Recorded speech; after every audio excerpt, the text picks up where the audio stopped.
mas um dia eu serei levado por ele.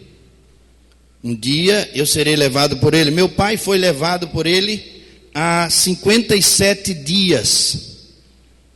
Foi aquele dia, o dia da volta de Jesus para meu pai, há 57 dias atrás.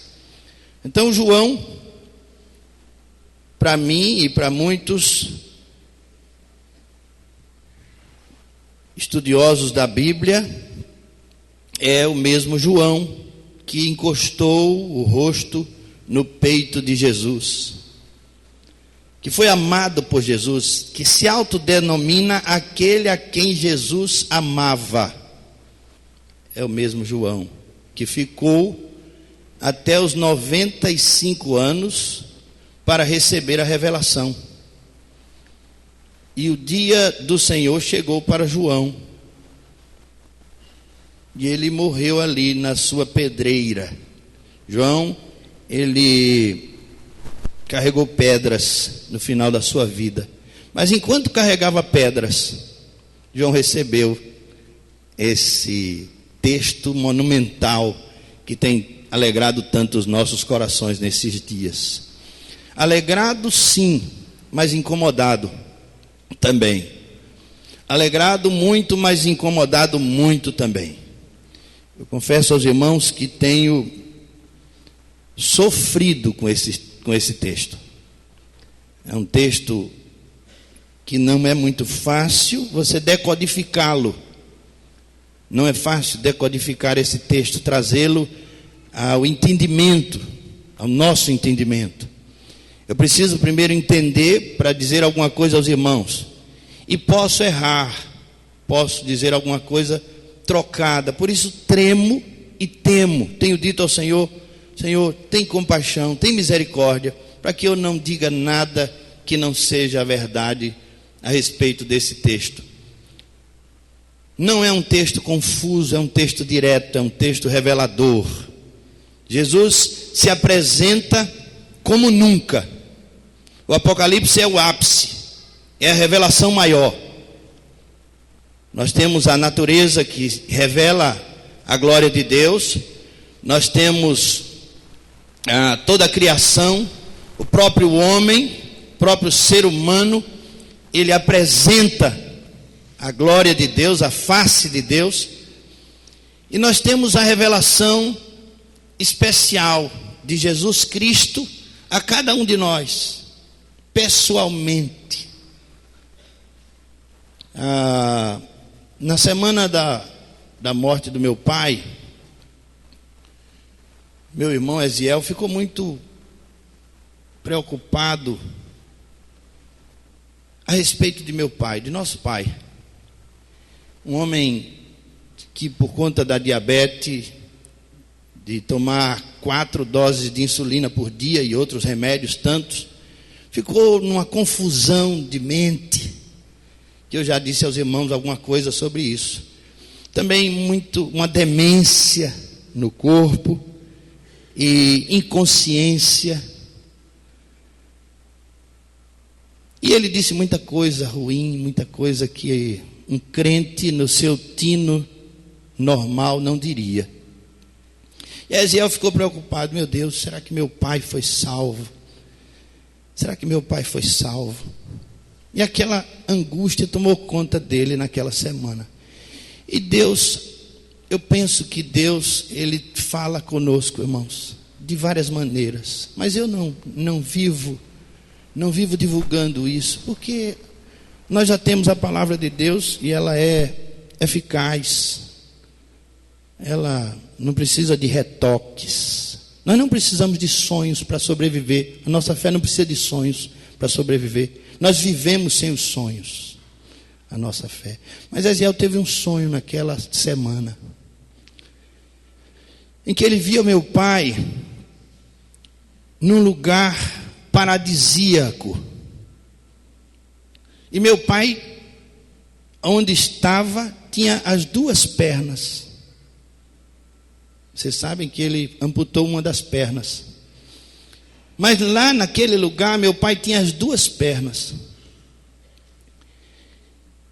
E Eziel perguntava a ele: pai, como foi que o senhor comprou tudo isso, essa fazenda toda? Como foi que o senhor comprou isso? Aí ele disse a Eziel assim: filho, aqui não se compra com dinheiro. Essa propriedade não foi comprada, não é com dinheiro que se compra. Não é com dinheiro que você compra um lugar aqui. Eu não comprei nada. E isso trouxe um gozo tão grande à nossa família, irmãos. Ao meu irmão que estava preocupado com a salvação do seu pai. Mas, irmãos, o Apocalipse é revelação. João estava ali na ilha de Patmos e ele foi encantado com o próprio Cristo se apresentando a ele. Eu quero pensar com os irmãos. Essa semana eu pensei em três figuras de Jesus. Três figuras de Jesus. Eu vivi olhando a vida e não percebia que as figuras estavam à minha volta. Hoje eu tenho um pouco mais de sensibilidade e eu posso ver alguma coisa que não via há alguns anos atrás. Mas eu via um mendigo com uma cuia. Vocês se lembram daquele mendigo que usava uma cuia? Ou uma cabaça, limpa e raspada e envelhecida. Ele usava aquela cuia para pedir na feira. Ele chegava no feirante de Casa Amarela, ele tinha aqueles sacos, aquelas sacas de feijão, de arroz, de milho, de farinha. E o mendigo chegava com aquela cuia e ele pedia uma esmola. Pedia uma esmola ao feirante.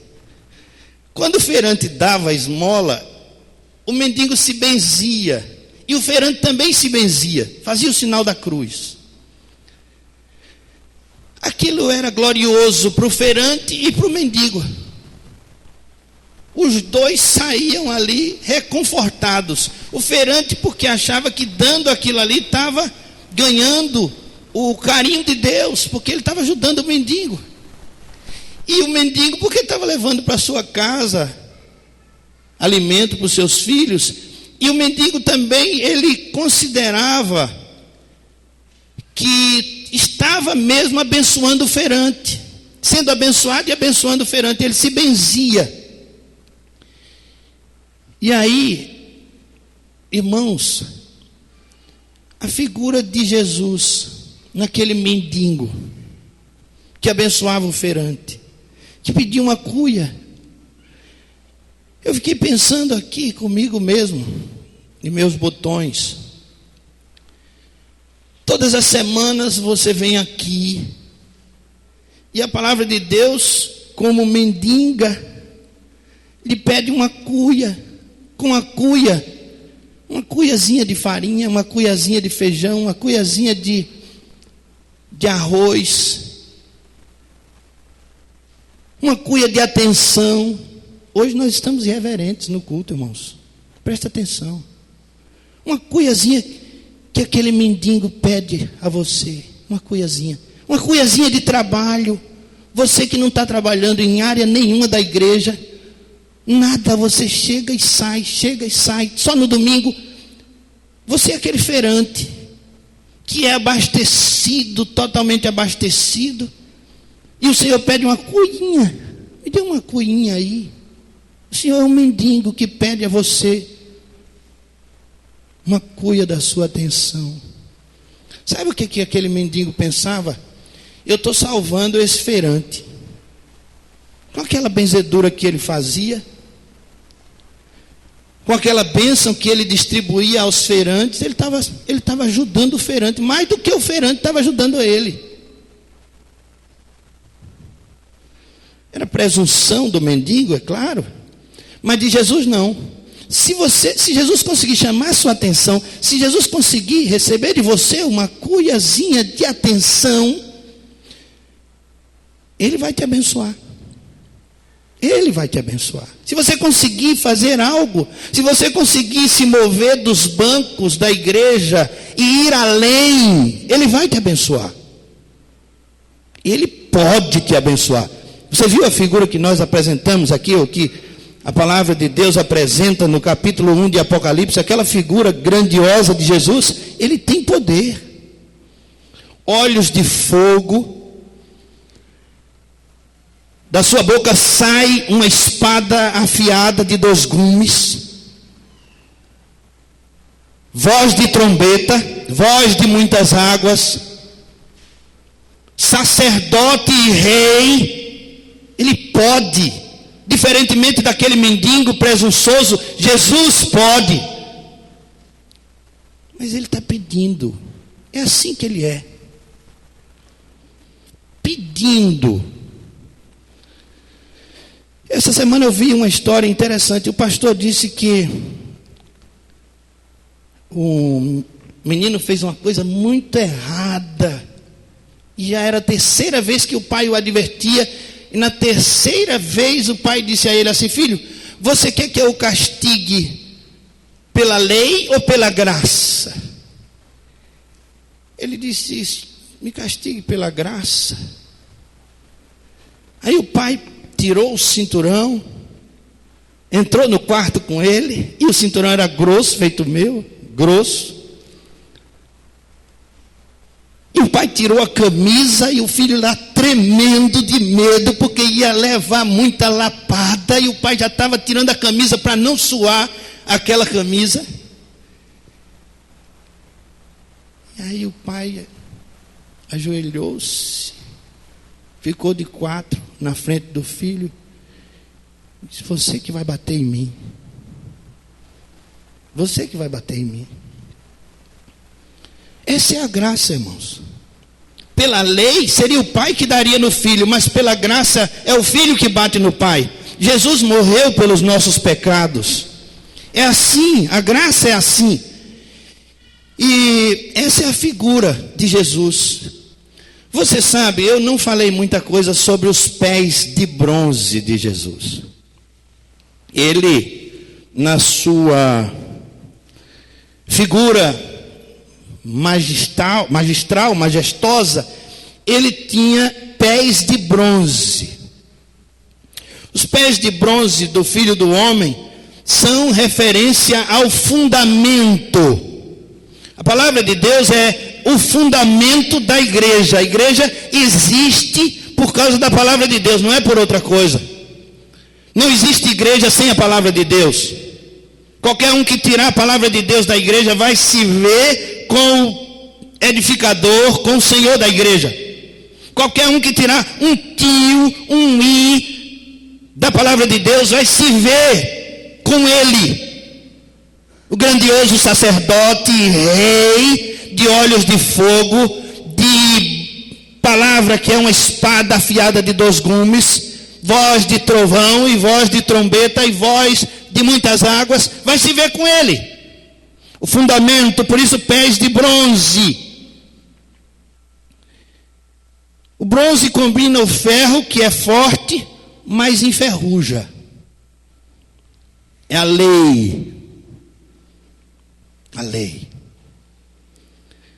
Todo o Antigo Testamento tratou o povo de Deus e todos os agregados com a lei, mas a lei enferruja.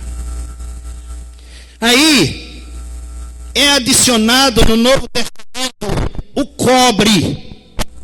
O bronze é a junção do ferro com o cobre. O cobre é maleável, é flexível, durável, não enferruja. E o ferro e o cobre, passados pelo fogo, se tornam bronze. É o fundamento. É a palavra de Deus, é o fundamento. E aí Jesus aparece a João com pés de bronze. Diferente da figura que aparece lá do rei Nabucodonosor, ou para o rei Nabucodonosor, que os pés são de barro. Pés de barro. Eles têm ouro, na figura tem ouro, prata, cobre, bronze, ferro, tanta coisa. Mas os pés são de barro. O fundamento dos reinos, dos impérios humanos, são de barro. Mas o fundamento daquele que é, que era e que há de vir é de bronze. Inquebrável, durável, eterno. Por isso, irmãos, nós temos que nos agarrar a esse fundamento. E é ele que pede uma coinha da nossa atenção. Nós seremos salvos. Mas há uma outra figura que eu pensei essa semana. É a de um exército morto. Essa é da minha avó. Parece que Ariano Suassuna conhecia a minha avó. Porque a minha avó contava uma história de um exército que morria toda noite.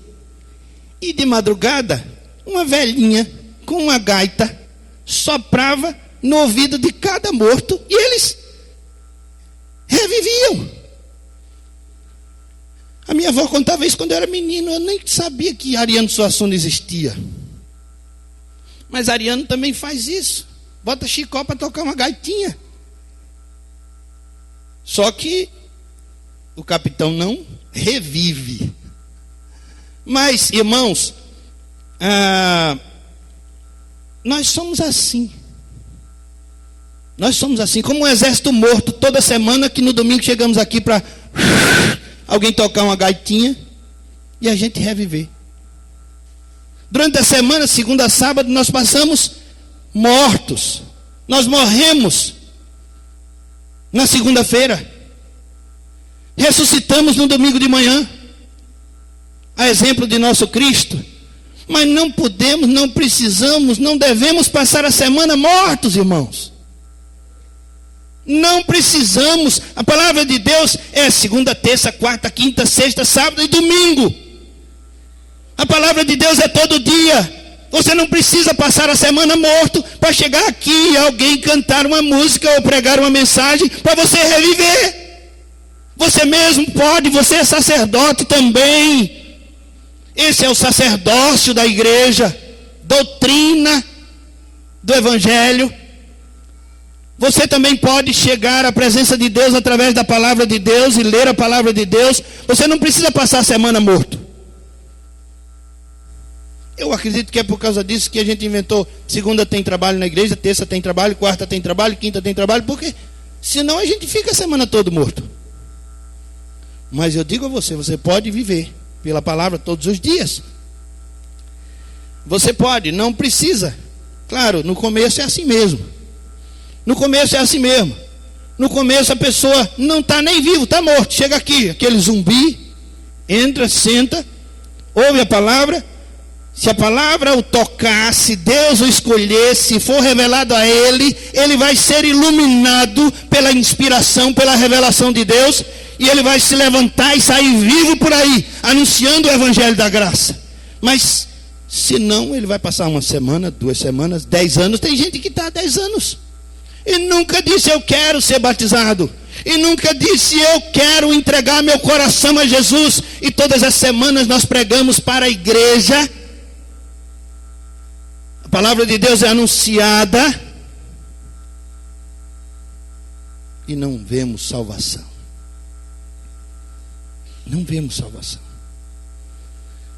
Deus salve a igreja. Deus salve a igreja. Eu quero ler com os irmãos carta à igreja em Sardes, para ver se a gente recupera o tempo perdido, para ver se a gente se levanta, para ver se a gente, estimulado pela palavra de Deus, entusiasmado, cheio da graça de Deus, a gente vai fazer algo diferente, semelhante ao nosso Senhor, ao nosso Deus. Carta à igreja de Sardes. Diz assim a palavra de Deus. Vamos ler, irmãos, juntos. Bota na tela, por favor. E nós vamos ler juntos e em pé, cada versículo alternando.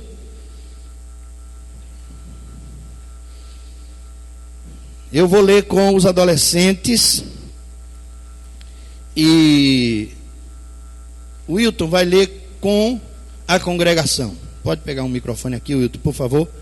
Pode colocar na tela o texto de Apocalipse capítulo 3. Apocalipse capítulo 3, de 1 a 6. Vamos ler, irmãos, com reverência essa palavra.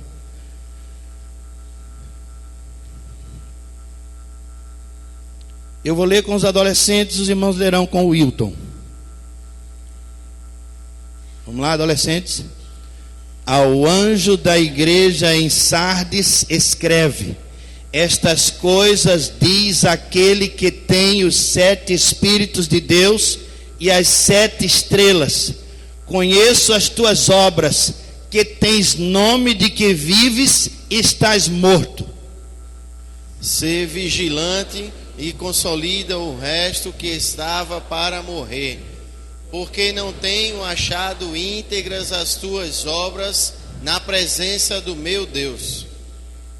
Lembra-te, pois, do que tens recebido e ouvido, guarda-o e arrepende-te, porquanto se não vigiares, virei como ladrão, e não conhecerás de modo algum em que hora virei contra ti. Tens, contudo, em Sardes umas poucas pessoas que não contaminaram as suas vestiduras e andarão de branco junto comigo, pois são dignas. O vencedor será assim vestido de vestiduras brancas, e de modo nenhum apagarei o seu nome do livro da vida. Pelo contrário, confessarei o seu nome diante de meu Pai e diante dos seus anjos. Quem tem ouvidos, ouça o que o Espírito diz às igrejas. Vamos dizer juntos os 6? Quem tem ouvidos, ouça o que o Espírito diz às igrejas. Amém. Podem se assentar, irmãos. Meus irmãos, Sardes havia sido capital do antigo reino da Líbia. E havia até um provérbio e uma lenda que falava de Creso.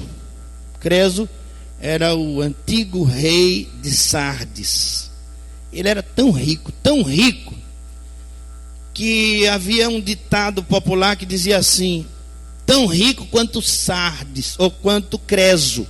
Tão rico quanto Creso. Ele era muito rico. A região foi colonizada pelos gregos. E os gregos construíram um templo, construíram um ginásio, e hoje ainda se vê os restos desses templo e ginásio. E também foi descoberta pelos arqueólogos uma antiga sinagoga ali em Sardes, provando a presença dos judeus também naquela cidade. Apesar de sua fama, a igreja de Sardes estava morrendo. É aí onde mora o perigo. É por isso que Jesus vai dizer em verso 20, a igreja de Laodiceia, e essa palavra serve para todas as igrejas de todas as épocas. Jesus diz: eis que estou à porta e bato. Se alguém ouvir a minha voz e abrir a porta, eu entrarei em sua casa, cearei com ele e ele comigo. A igreja está morrendo. Jesus chega para socorrer a igreja. A igreja está morrendo. E é essa palavra que a igreja de Sardes recebe.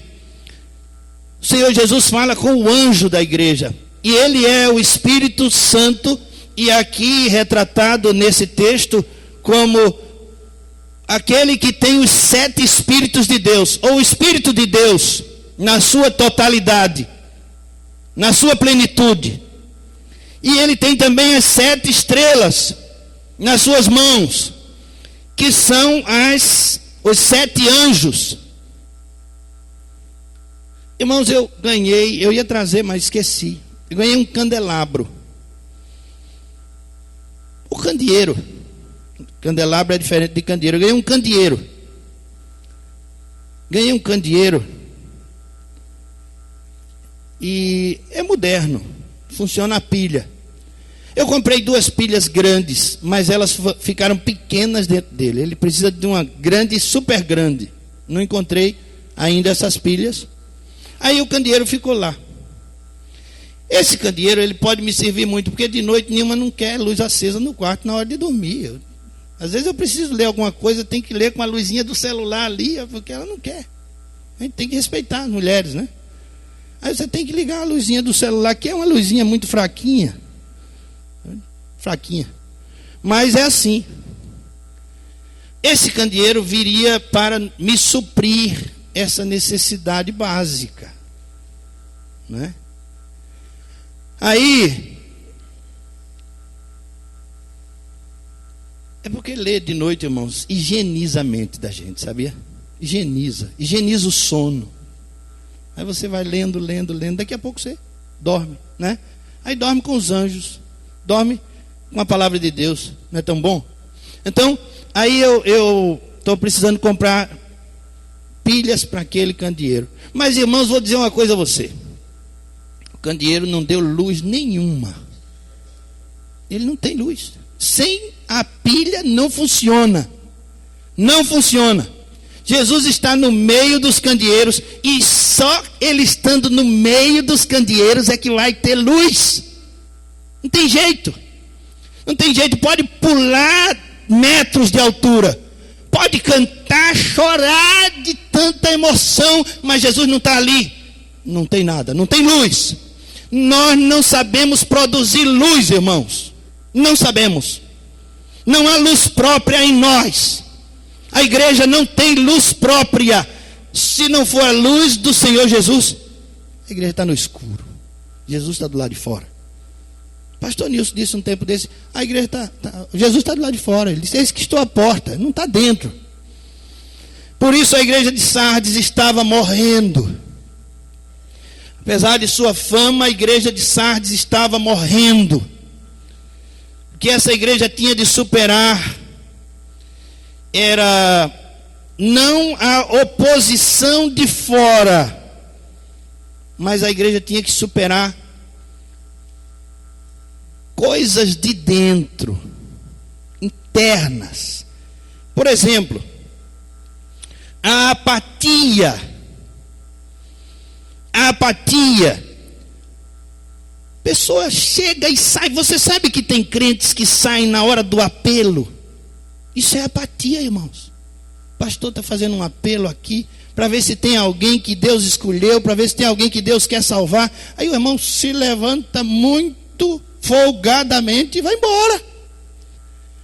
O irmão que está na recepção fica, coitado, ele não pode prender. É inconstitucional prender alguém sem um mandado, né? Mas eu queria ter um mandado. Eu tenho um mandado, é esse mandado aqui, ó. Esse é o mandado. Prender os irmãos no culto. Mas quantas pessoas saem, parece que elas não têm liga nos bancos para ouvir a mensagem, mas elas saem. Apatia. De onde vem isso?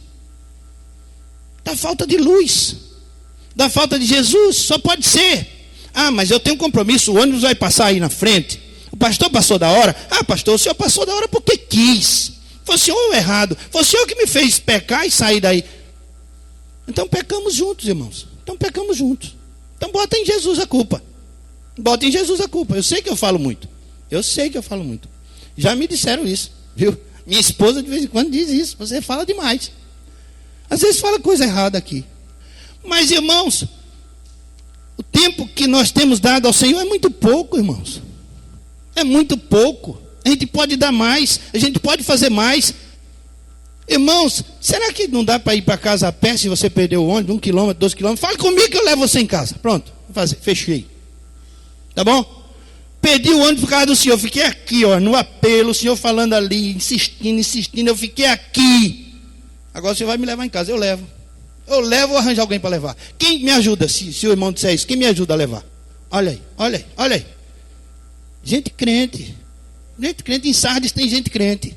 Tem. Não é por isso que o Senhor disse, alguns que não estão mortos. Irmãos, apatia, indiferença. Graças a Deus nós hoje temos um grupo grande de adolescentes aqui. Eu quero dizer aos adolescentes, a irmã Fátima, que vocês precisam chegar na hora. No ensaio não está todo mundo lá? No culto também tem que estar. Quase todo mundo, né? Precisa estar todo mundo aqui. Como é bonito vocês aqui, ó. Lindo. Sem precisar que tia Fátima chame. Venham para aqui. Cantem. É para Deus que vocês estão fazendo. Façam o melhor de vocês. Apatia, indiferença era o que estava matando a igreja de Sardes, irmãos. Apatia dos crentes, indiferença dos crentes. E não venha dizer que a culpa é do pastor, não, porque a gente pode dividir meio a meio. O camarada estava dormindo lá no culto, como tem alguns agora dormindo, viu? Eu não vou dizer o nome, mas tem alguém dormindo aí. Aí o cara estava dormindo no culto e o filho dele estava perto. Aí o pastor disse assim: menino, acorde seu pai, dormindo no culto. Aí o menino disse: vem o senhor acordar, foi o senhor que botou ele para dormir. Às vezes o pastor bota a gente para dormir mesmo. Não tenho dúvida disso. Por isso eu divido com você a culpa da sua apatia. Eu divido. Mas não é minha toda, não. Assuma a sua parte. Assuma a sua parte da sua indiferença e da sua apatia. Pelo amor de Deus. Senão você vai continuar morto. E eu não vou pagar a sua morte, não. Não vou, não. Mas apatia, indiferença. O que está acontecendo, irmãos, com Sardes? Antes tão gloriosa, tão cheia, tão vibrante. O que está acontecendo com você? Lembra em Éfeso? Lembra-te, pois, de onde caíste. Tenho, porém, contra ti que abandonaste o teu primeiro amor. Essa palavra é para todas as igrejas, irmãos, em todas as épocas. Abandonaste o teu primeiro amor. Você chegou na igreja há 30 anos e não funciona. Ah, pastor, o senhor nunca viu aquele negócio que tem lá na cristaleira, biscuit? Pronto, eu sirvo como biscuit, um vaso. Chego aqui, sento todo arrumadinho, bonitinho. Deus quer mais de você. Deus precisa de você, e de você, e de você. Ele quer mais, Ele quer fazer mais através de você. Acabe com a apatia, acabe com a indiferença. Jesus não foi indiferente a você. Ele morreu na cruz pelo seu pecado. Acabe com isso. Acabe com isso. Eu tenho visto, irmãos, que a igreja, ela é realmente a figura de Cristo. O corpo de Cristo é a igreja. E os pais dizem assim: ah, perdi meus filhos por causa da igreja. Açoitando a igreja. Jesus também foi açoitado injustamente. Pai, mãe, você perdeu seus filhos porque você não zelou por eles desde o nascedouro. Porque você não foi essa figurinha que você pensa que é hoje todo o tempo. Você perdeu seus filhos. Não culpe a igreja. Põe a mão na consciência, não culpe a igreja. Basta as culpas que ela já tem. A igreja é o corpo de Cristo. E aí vamos açoitá-la. Ninguém assume os seus erros, bota a culpa no outro. Onde é que nós vamos parar, irmãos? A igreja de Sardes estava morrendo. Por causa da apatia, por causa da indiferença.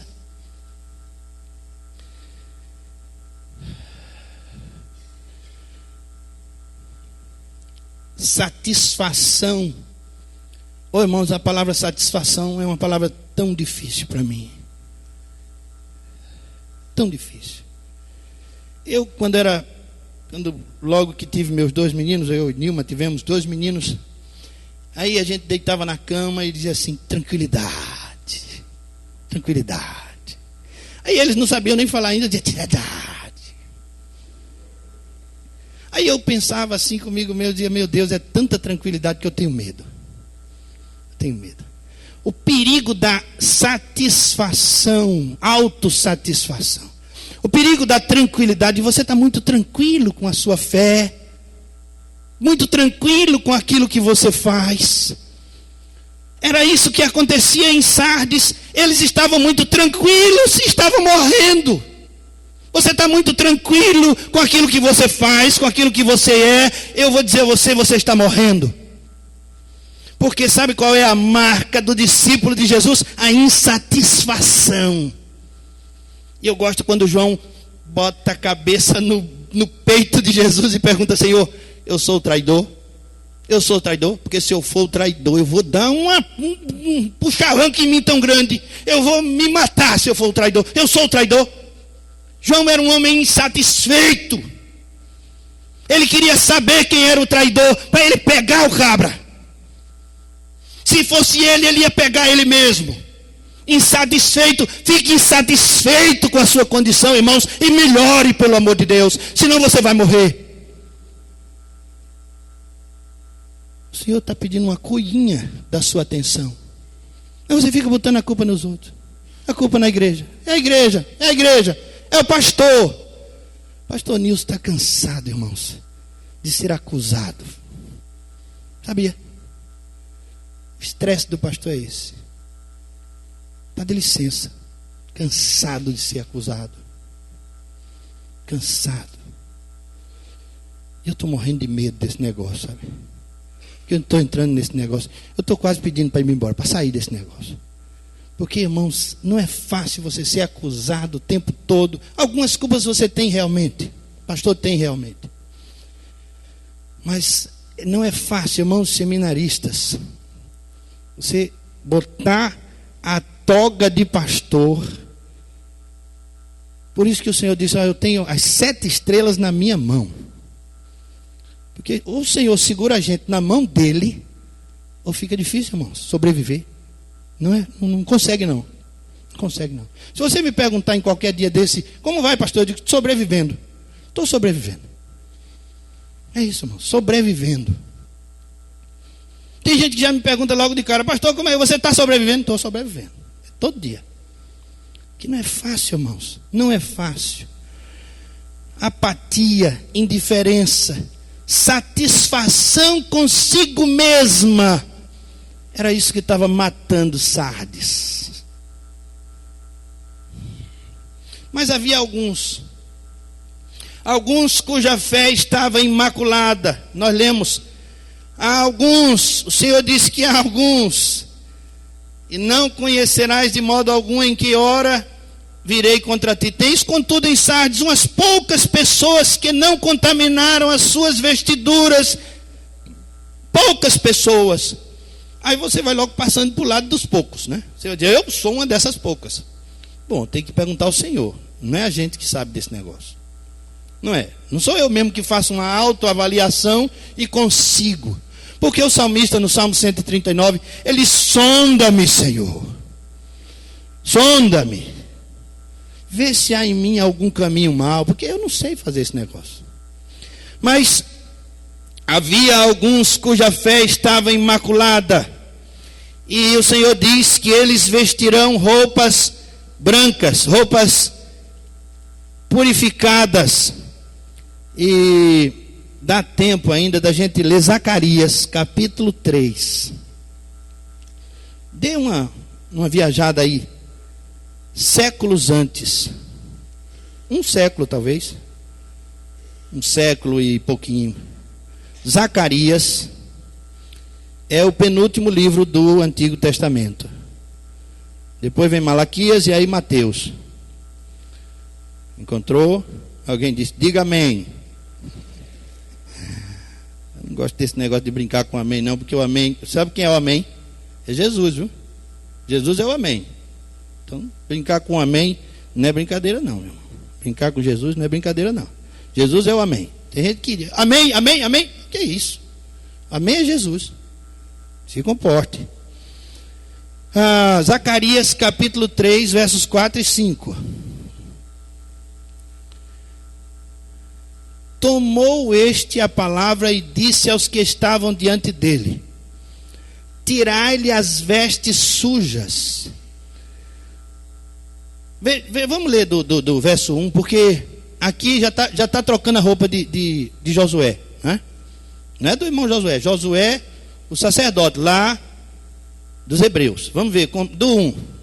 Deus me mostrou o sumo sacerdote Josué, o qual estava diante do anjo do Senhor, e Satanás estava à mão direita dele. Satanás estava do lado direito, para se lhe opor, para falar mal do Josué.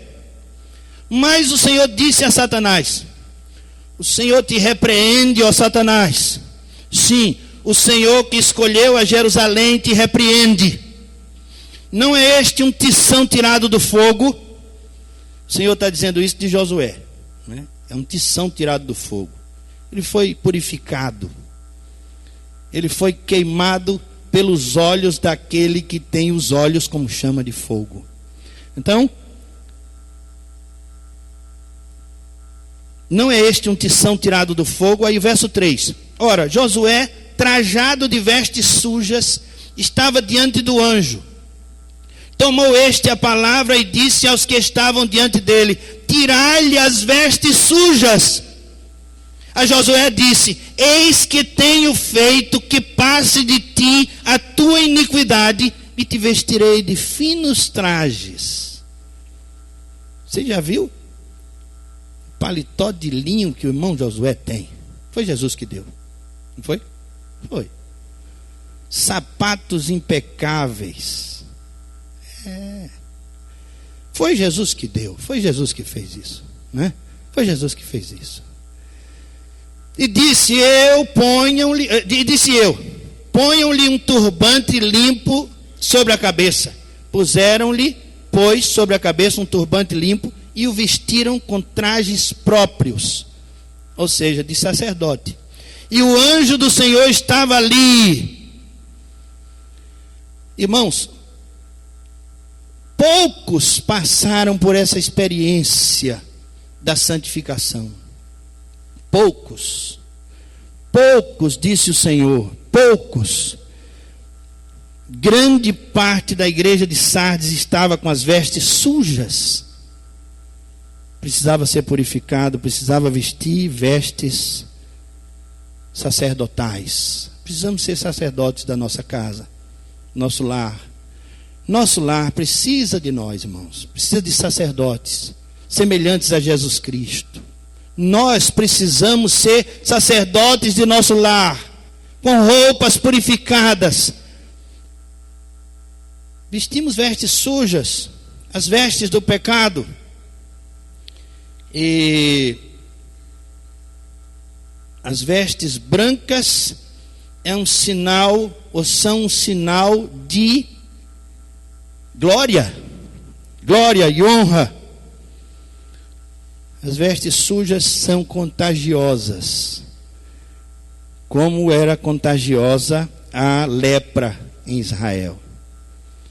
E aí o leproso saía dizendo: afastem-se, afastem-se, impuro, estou impuro, porque a lepra é contagiosa. O pecado contagia. Você já pensou? Você já pensou como o pecado contagia? Pecado dos pais contagia os filhos, pecado dos filhos contagia os pais, pecado dos crentes contagiam a igreja. A igreja de Sardes estava morrendo, porque havia crentes com vestes sujas. E aí, irmãos, precisamos passar por essa experiência da limpeza, da purificação, do renovo, trocar as vestes. E aí no verso 2 ele diz: vigiem, acordem. A cidade de Sardes, ela foi tomada 2 vezes, capturada, e por último pelos gregos, porque os moradores relaxaram com a vigilância. Irmãos, se nós não vigiarmos, o mundo vai entrar aqui dentro e vai tomar a igreja. Vai tomar a igreja. Nós vamos começar a fazer coisas do mundo aqui dentro, se nós não vigiarmos. A cidade de Sardes, ela foi tomada 2 vezes. Jerusalém foi tomada 19 vezes. Os muros de Jerusalém foram derrubados 19 vezes. Eu fui ao cemitério de Santo Amaro esses dias e vi lá nas covas, algumas covas, e estavam pedras em cima das covas. Você sabe o que significa isso? É cova de judeu. Pode ver, se você for lá, você não vai ver flores nos mausoléus dos judeus. Eu fiquei impressionado, tem muito mausoléu de judeu em Santo Amaro. Muitos. Antigos, gente de muito tempo atrás. Eles botam pedras em cima, eles não botam flores. Ao contrário da nossa cultura, nós botamos flores, levamos lá as flores, as pessoas fazem uma coroa, não é assim? Eles não, eles levam pedras. Porque eles têm a neurose da destruição e da construção. Eles pensam, nós temos que construir de novo. Nós temos que construir de novo. Derrubaram de novo, a gente vai construir de novo. 19 vezes. Aquelas pedras para construir Jerusalém. Reconstruir Jerusalém. Eles estão pensando ali na Jerusalém celestial, com aquelas pedras. Esse é o sentimento deles. A Jerusalém eterna, a Jerusalém celestial. E eles botam aquelas pedrinhas ali dizendo, Deus, lembra-te de mim, Deus de Abraão, de Isaac e de Jacó, lembra-te de mim, que eu botei umas pedras aqui na cova do meu pai. Me ajuda a chegar na Jerusalém eterna, em Sião. Eles esperam o Messias, até hoje. E isso também é bom, irmãos, porque nos dá um testemunho. Se tem um povo chamado Israel, lá no Oriente Médio, que espera um Messias, um Cristo, é porque a palavra de Deus se cumpre, é verdadeira no que fala. Tem um povo lá esperando até hoje. Nós já recebemos Jesus, mas aquele povo de Israel não. Mas é bom que eles estejam lá e que eles esperem, porque isso é um testemunho. A palavra de Deus diz que é assim. Eles estão esperando. Vigiem, acordem, porque a sua casa pode ser derrubada. Você pode cair.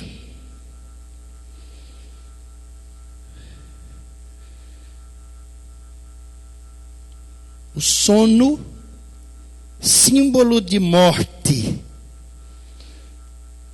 Irmãos, eu quero dizer uma coisa a vocês, depois Tatiane vai ajudar no próximo domingo aí, talvez, irmã Semês.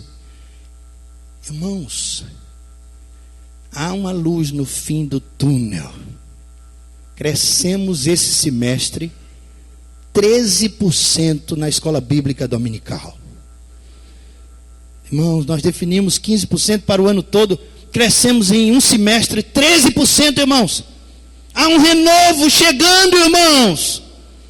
Glória a Deus, há um renovo chegando. Estamos voltando ao crescimento. Acordem, vigiem. Em Sardes, os professores de EBD estavam dormindo. Não se preparavam para as lições. Os responsáveis, os pastores, o pastor de Sardes, apesar de estar na mão de Jesus, mas ele estava dormindo. Somos responsáveis, irmãos, e líderes é mais responsável ainda, mas todos somos responsáveis, todos temos que acordar. É o que diz a palavra de Deus: vigiem, sejam vigilantes, que vocês podem cair, a casa pode cair. Não só para os viciados e donos da boca, que a casa pode cair. A casa pode cair para nós também.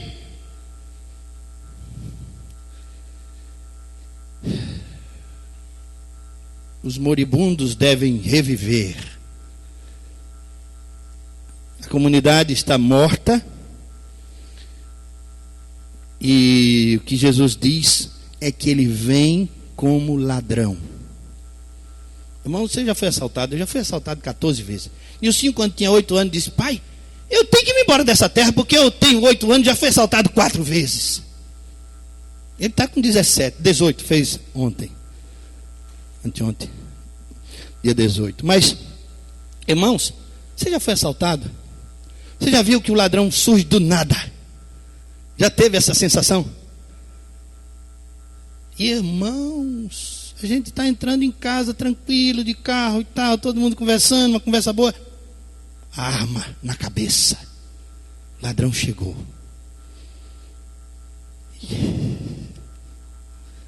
É assim que o Senhor diz. Essa é a figura que o Senhor traz. Ele vai chegar como ladrão. De noite. Irmãos, uma vez Nilma estava com o Nilcinho recém-nascido, nesse apartamento aqui da Inocop, de Jardim Atlântico. O ladrão subiu pelos comongós do prédio e foi até terceiro, nós morávamos no terceiro ou no segundo? Segundo andar. O cara subiu. Nós dormíamos com a janela aberta, a janela da cozinha. O cara já estava entrando. Mas eu tinha uma medalhinha que eu ganhei, não sei como foi num acampamento que eu fiz 13 gols uma vez, num dia só. Se tivessem me convocado para aquela Copa, nós não teríamos levado de 7-1, irmãos. Mas eu ganhei uma medalha e botei ali naquela janela. Quando o ladrão botou a mão na janela, a medalha caiu no chão. Eu me acordei, irmãos. Meu sono é leve. E eu corri para cima do cara. Sai! E o pobre coitado se quebrou todo lá embaixo. O vigia do posto disse: olha, passou um carregando o outro aqui e o outro ia bem mal. Eu não queria fazer isso com ele. Não era isso. Minha intenção não era essa. Era livrar minha família, né? Mas não. Aí, mas irmão, Nilma foi para cima de Nilcinho como uma leoa para proteger o seu filhote. E essa imagem ficou encantada aqui na minha cabeça. Mas irmãos, o ladrão, Jesus faz essa figura, ladrão que vem de noite sem você perceber. Por isso tem que vigiar. Jesus pode voltar a qualquer momento para você. Ele voltou para o meu pai há 57 dias atrás. Então não se ocupe com esse negócio de: eu estou aqui no cristianismo já há 80 anos, já há 100 anos, Jesus não voltou. Ele não vai voltar não, vamos embora. Jesus volta para todos aqueles que morrem, especialmente, viu? Quer tenha crido nele, quer não, Jesus voltou quando ele morreu. Eternidade é assim. Eternidade não é tempo. Eternidade não tem tempo, não tem hora, não tem minuto. Quando nós fizemos o culto fúnebre ali no Parque das Flores, da irmã Romilda Brandão, eu disse ali naquela hora: a senhora ficou senhora. A senhora ficou senhora. Irmã Romilda não tem mais hora para nada, não precisa mais de hora. O tempo agora é eternidade. Quando você morre, aí entra para a eternidade. Na eternidade, irmãos, aí você encontra com Jesus. É o juízo, é tudo acontecendo ali ao mesmo. Não posso nem dizer ao mesmo tempo, porque na eternidade é assim. E aí, por isso que o Senhor diz: olha, acordem, vigiem, porque eu vou chegar como ladrão. Aí nós temos um problema, não sei se dá tempo, não dá tempo não, mas vou dizer mesmo assim o problema para vocês remoerem em casa, tá bom? Dever de casa. Agora só chegue com esse problema resolvido, porque se chegar sem solução, eu não vou querer conversar com quem chegar sem solução, tá bom? Probleminha, anota, caneta à mão, problema sério na igreja de Sardes. Não contavam com esse problema. Diz assim, verso 5: o vencedor será assim vestido de vestiduras brancas, e de modo nenhum apagarei o seu nome do livro da vida. Pelo contrário, confessarei o seu nome diante de meu Pai e diante dos seus anjos. Quem tem ouvidos, ouça o que o Espírito diz às igrejas. O que vencer, de modo nenhum apagarei o seu nome do livro da vida. O que é que quer dizer isso? É que quem não vencer, o seu nome será apagado do livro da vida. Esse é o problema. Nós temos aprendido e ensinado que a salvação não se perde, não é isso? O Senhor está dizendo aqui que o seu nome será apagado do livro da vida. Terminou a mensagem. Leve esse problema para casa. Leve esse problema para casa. Resolva. Não venha com churumela dizer, pastor, como é isso? Não, não venha não. Resolva com Deus. Resolva com Deus. Ele vai apagar o nome de quem não chegar até o fim. Resolva. Você sabe o que foi que Moisés disse? Moisés disse assim, ó, Senhor, se tu não salvares esse povo, apaga o meu nome do teu livro. Sabe o que foi que o Senhor disse a Moisés? Eu vou apagar o de quem eu quiser, mas o seu não vou apagar não. Então o Senhor pode apagar. Anote aí. Procure com Deus. Se o seu nome já foi apagado de lá. Porque eu vou dizer uma coisa a você, viu? A sua ausência, ou a ausência de quem quer que seja, vai terminar forçando a igreja, os diáconos, a tirarem o seu nome do rol. Irmãos, nós temos um rol com 1.150 nomes. Mas grande parte desses nomes, por isso que a gente não leu mais os aniversariantes. Faz vergonha, irmãos. Tem muita gente aqui que não está mais. Não está mais na igreja. Só não tem mais defunto, porque a gente tirou os defuntos todos. Não vai aparecer mais defunto aqui no aniversário, certo? Mas tem gente que está lá longe, que não quer nem saber da igreja, que não quer nem saber de nada mais. Uma vez eu fui visitar um irmão, ele estava jogando sinuca com uma garrafa de cerveja desse tamanho, na sinuca. Eu disse, irmão, você não é da igreja, irmão? Você é crente lá da igreja, está aqui seu nome. Ele disse, pode apagar. Pode apagar. Apague. Simples assim. Tá bom. Isso foi na época do Conan. Irmãos, fale com Deus sobre isso. Senhor, não apaga meu nome não, Senhor. Não apague meu nome não. Em nome de Jesus, não apague meu nome não. Fale com Ele, tá certo? Vamos cantar uma música. Vamos cantar aquela música. Ó Pai, eu queria tanto ver. Vamos ficar em pé? Vamos cantar. Essa música a gente nunca cansa de cantar ela, não é? Nunca cansa de cantar essa música. Vamos cantar ela. Peço desculpa aos irmãos da Escola Bíblica Dominical, porque não estamos terminando o culto na hora certa. Também quero depois fazer uma consulta aos professores de EBD do primeiro período. Eu cheguei hoje aqui, eu me encantei com as classes funcionando. No meu coração eu entendi assim, Jerusalém. Isso é Jerusalém. Isso é Jerusalém. Não é Éfeso, não é Esmirna, não é Pérgamo, não é Sardes, não é Laodiceia, não é Filadélfia, não é Tiatira, é Jerusalém. Essa é Jerusalém. Agora, está muito cheio aqui no templo, irmãos. Está muito cheio. E as classes estão todas lá em cima também, cheio de gente lá em cima. Você não quer, professor, consulte a sua classe. Você não quer migrar para o segundo período? Principalmente os homens. Os homens não fazem almoço. A maioria não. Então, no domingo, né? E as mulheres que fazem, façam no sábado. Deixa tudo prontinho só para esquentar. Migra para o segundo horário, irmãos. A gente tem, no segundo horário tem tudo vazio. Para que a gente se amontoar num horário só? Para que? Isso não é inteligente. Vamos ganhar espaço, irmãos. Vamos ganhar tempo. O tempo é de Deus. Então pega a sua classe, converse com a sua classe domingo que vem. Irmãos, vamos migrar para o horário, segundo horário. A gente tem um segundo horário vazio, irmãos. Seja inteligente. Você vai ter uma sala, a sala que você escolher. Você vai ter tudo lá. E se você quiser mais, a gente arranja mais.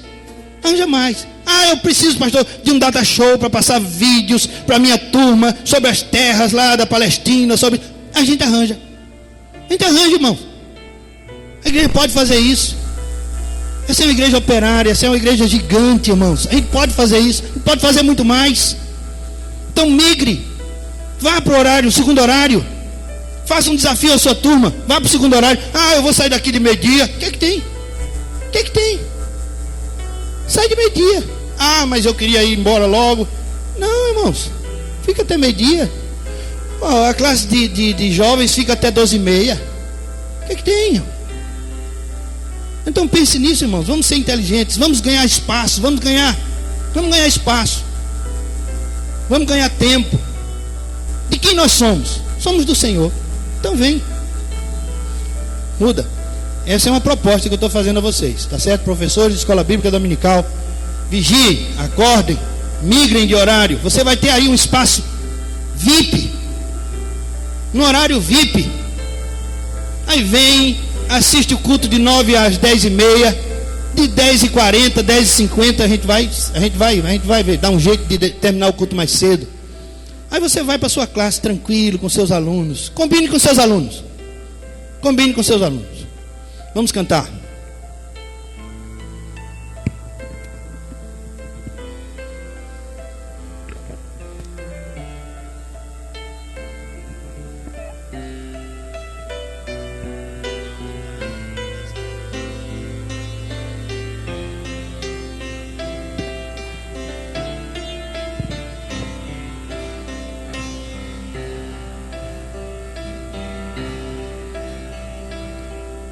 Ó Pai, eu queria tanto ver o meu Senhor descer, vindo me encontrar.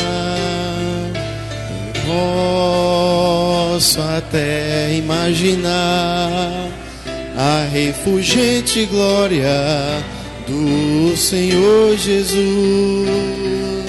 transpondo as brancas nuvens no mais puro azul, onde nem sul nem norte existirá. Em meio a lágrimas, sorrisos e alegria e de prazer, eu que era cego agora posso ver, contemplar, enfim. Por isso eu canto glória, glória, glória ao autor da minha fé. Glória, glória ao autor da minha fé.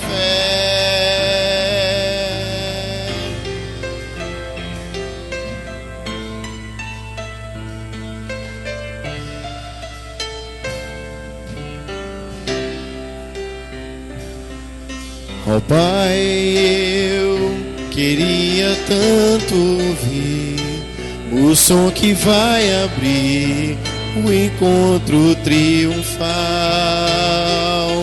é ver amigos que um dia em Cristo foram feitos meus irmãos. Ora sim, podemos dar as mãos, pois temos somente um só Senhor, Jesus, consolo que envolve a minha vida, o meu Senhor Jesus, que foi morto sim naquela cruz, voltará, enfim. Por isso eu canto glória.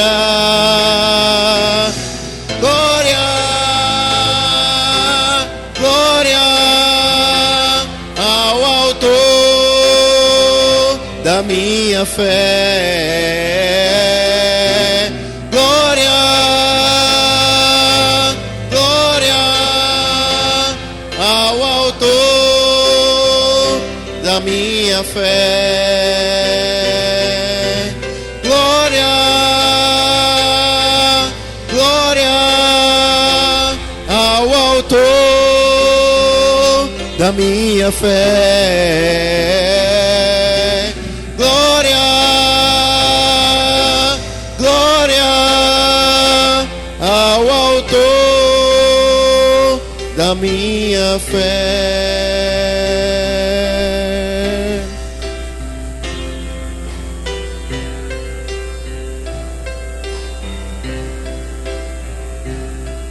Glória ao Senhor, glória ao Senhor, autor da minha fé. Glória ao Senhor, glória ao Senhor, autor da minha fé.